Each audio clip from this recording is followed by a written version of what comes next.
Um grande prazer, né, coordenar essa mesa de dramaturgia, que a gente vai poder aprofundar um pouco as questões que nos interessam relacionadas à dramaturgia contemporânea. Gustavo Watt. Passport es una obra que escribí hace 20 años y que tenía que ver con un mundo en el que de pronto las ideas de la arbitrariedad y los derechos humanos estaban concentrados y cuestionados en nuestro continente, un teatro tanto de repertorio como para festivales. Esta pieza, en este momento tan crucial y tan importante de las artes, no solamente escénicas, sino del cine y de la televisión, tenía más relevancia. Toca esos temas, pero al mismo tiempo los toca con cierta propuesta poética, que es también un poco parte del estilo de trabajo que tenemos en el Teatro San Martín. Somos varios autores, varios directores, pero al mismo tiempo varios poetas, gente que trabaja la poesía en el escenario. Y yo he aprendido de ellos, sobre todo los jóvenes poetas, porque quizás nunca como ahora la palabra fue tan necesaria, la palabra ha regresado. En las artes plásticas vemos propuestas como la de Jenny Holzer, por ejemplo, que trabaja con palabras solamente, y estamos hablando de artes plásticas, es decir, no solamente palabras con un discurso, sino la palabra en sí es una obra de arte, la palabra mirada es una obra de arte, y al mismo tiempo es una palabra que genera contenidos y genera discusiones.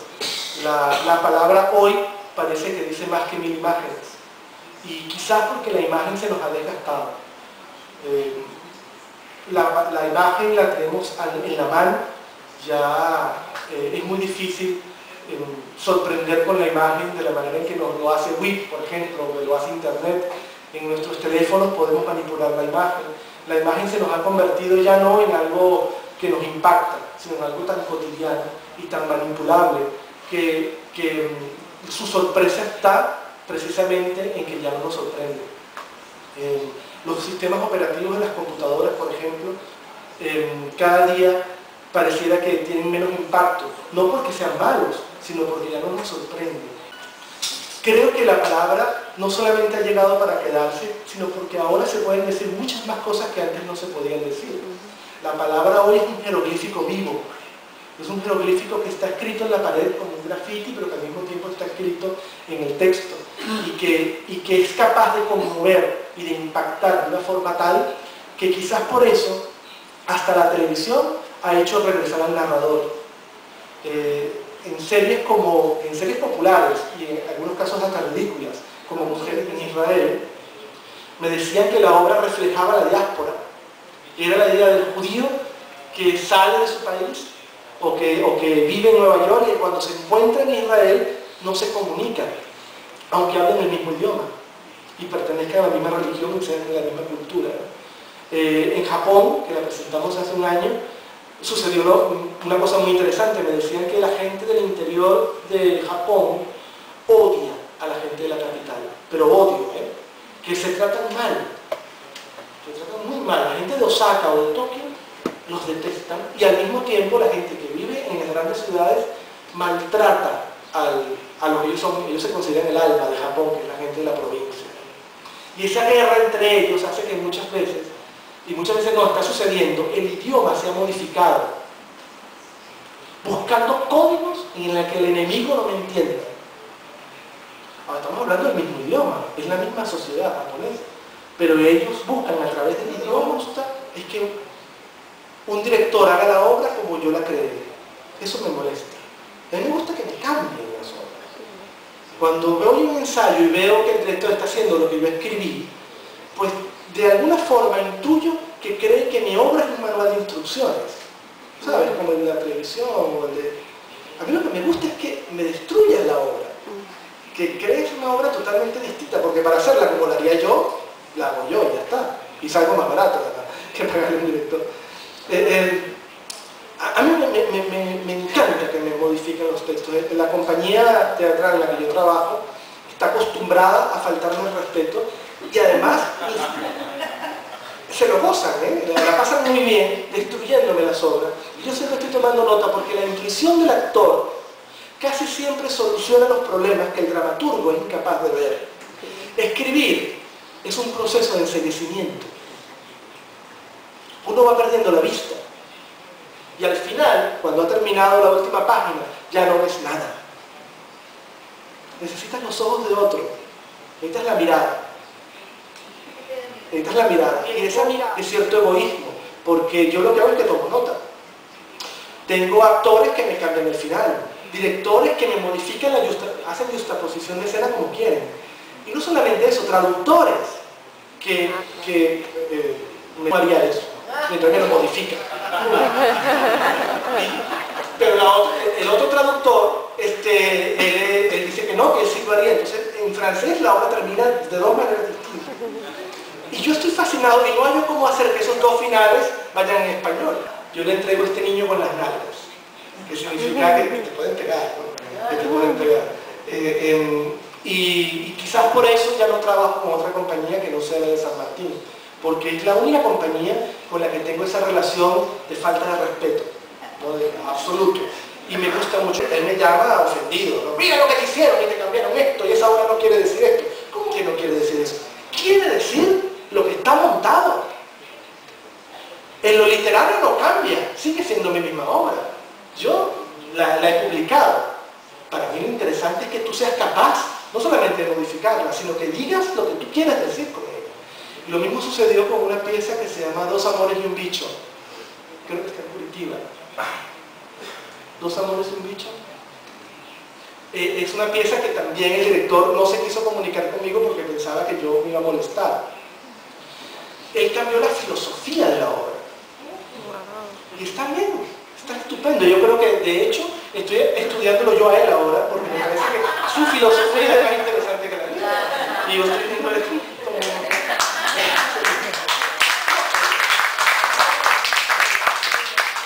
Nos fazem constantemente, como é que a gente dividiu a dramaturgia, a questão da dramaturgia, da escrita do texto, né? Então também vou falar um pouquinho sobre isso. E um outro papel que eu exerço dentro da companhia é de tradutora. A gente monta alguns textos contemporâneos, que não são de autoria nossa também. A gente tem basicamente 3 linhas de trabalho dentro da companhia, que é de criação de dramaturgia original, releitura de clássicos, tradução e encenação de teatro contemporâneo.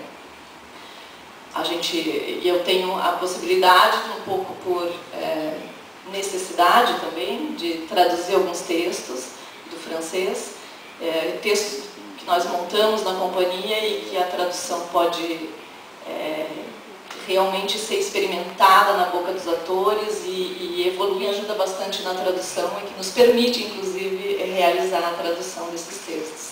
Então, Paulo Leminski, que é um multiartista, que fez de tudo na vida, que foi inclusive tradutor, algo que nos aproximou bastante dele. Traduziu James Joyce, traduziu John Fante, o Satyricon, que é o primeiro romance da história, de Petrônio, traduzia do latim, era poliglota, foi professor de história, foi poeta, foi músico. Trabalhando Leminski, fizemos várias leituras, fizemos leituras das traduções do Leminski, fizemos leituras dos poemas do Leminski, fizemos um espetáculo em fevereiro bilíngue na França, no Teatro da Maison de la Poésie, com 15 atores franceses, que fazia parte do projeto de pesquisa apresentar o Leminski, que é inédito na França, que nunca foi traduzido. Foi uma grande oportunidade para a gente, como companhia, e também apresentar o autor que a gente gosta. Tecnicamente, tudo que a gente vê no Vida, os elementos de linguagem, estética que a gente encontra no Vida, a gente encontra em basicamente todos os espetáculos da companhia. Nesse sentido, realmente a gente se sente tentando aprimorar algum tipo de linguagem, tanto da escrita até o resultado final do espetáculo. O que nem sempre é fácil, porque, assim como o Gustavo falou, às vezes a gente tem temáticas, e isso também é uma questão que a gente não se atém muito às temáticas. A gente tenta lidar com os elementos de uma forma muito horizontal, dentro da criação de um espetáculo, do tema, da forma ao conteúdo. que estão muito ligados para a gente. Nunca, em nenhuma hipótese, eles estão descolados e todas as partes do espetáculo, todos os elementos, muito vertical. Desculpa, muito horizontal. Todos os elementos no céu e leu as estrelas como se lesse um livro. E tecnicamente a gente tenta lidar isso muito objetivamente com a questão de tempo e espaço, colocando sempre os nossos espetáculos aqui e agora. A gente nunca lida com uma representação de uma situação dada. Ao contrário, a situação é dada e está ali naquele momento presente. Mesmo os textos de dramaturgia que nós trabalhamos, textos em conta, o que acontece aqui e agora. Nunca uma representação de uma possível situação que aconteceu. Não, nada aconteceu. Tudo sempre está acontecendo. E nesse sentido, tentar ser o mais honesto possível nessa relação com o espectador, de dizer, não obrigatoriamente sou eu que tenho que falar aqui. Você, né? Isso realmente é um diálogo. Claro, todos nós sabemos as regras do teatro. Todos nós sabemos que quando eu pergunto, nem sempre você vai responder. Mas, por que não? Você pode responder mesmo sem falar, né? Nós estamos aqui agora, se cai um refletor, nós estamos lidando com o momento presente, com aquilo que acontece ali na hora. E permita só uma... Eu vou escrever meu próprio texto, eu mesmo vou atuar, eu mesmo vou dirigir, e vai ser um monólogo.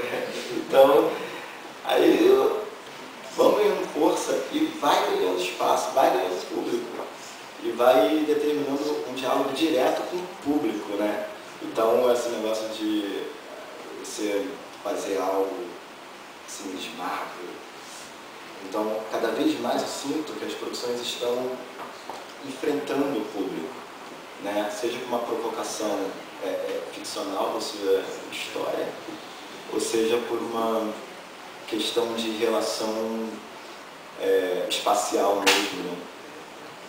E eu acho que isso é muito interessante, porque a gente está vivendo uma época, eu acho que nós somos aqui, né? Uma época de transição muito grande, né? Se você pensar na internet, é uma loucura da comunicação, a forma imediata.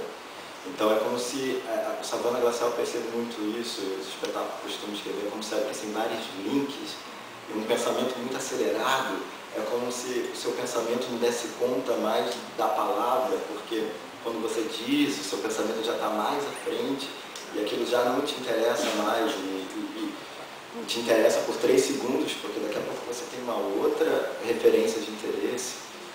E você está, então, dialogar com o público diretamente dentro de uma provocação, dentro de um desafio. O público quer se sentir desafiado, eu sinto isso, e quer o lugar do risco.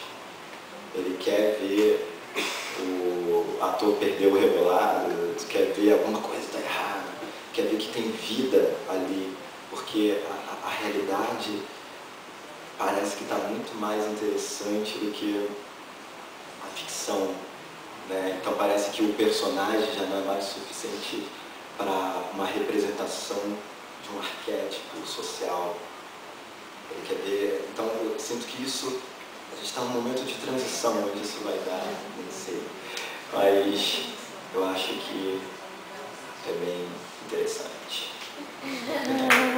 Com essa tentativa de sensibilizar o público, a tentativa de chegar no público, né? Se não me engano, uma das primeiras falas do personagem é: o que eu estou falando te interessa, né?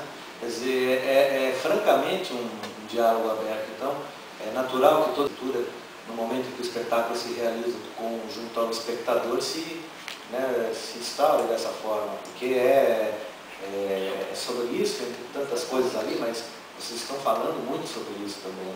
A questão sobre a qual nós nos debruçamos, que é o que eu te digo, o que eu digo te interessa, né? Ela é o próprio tema do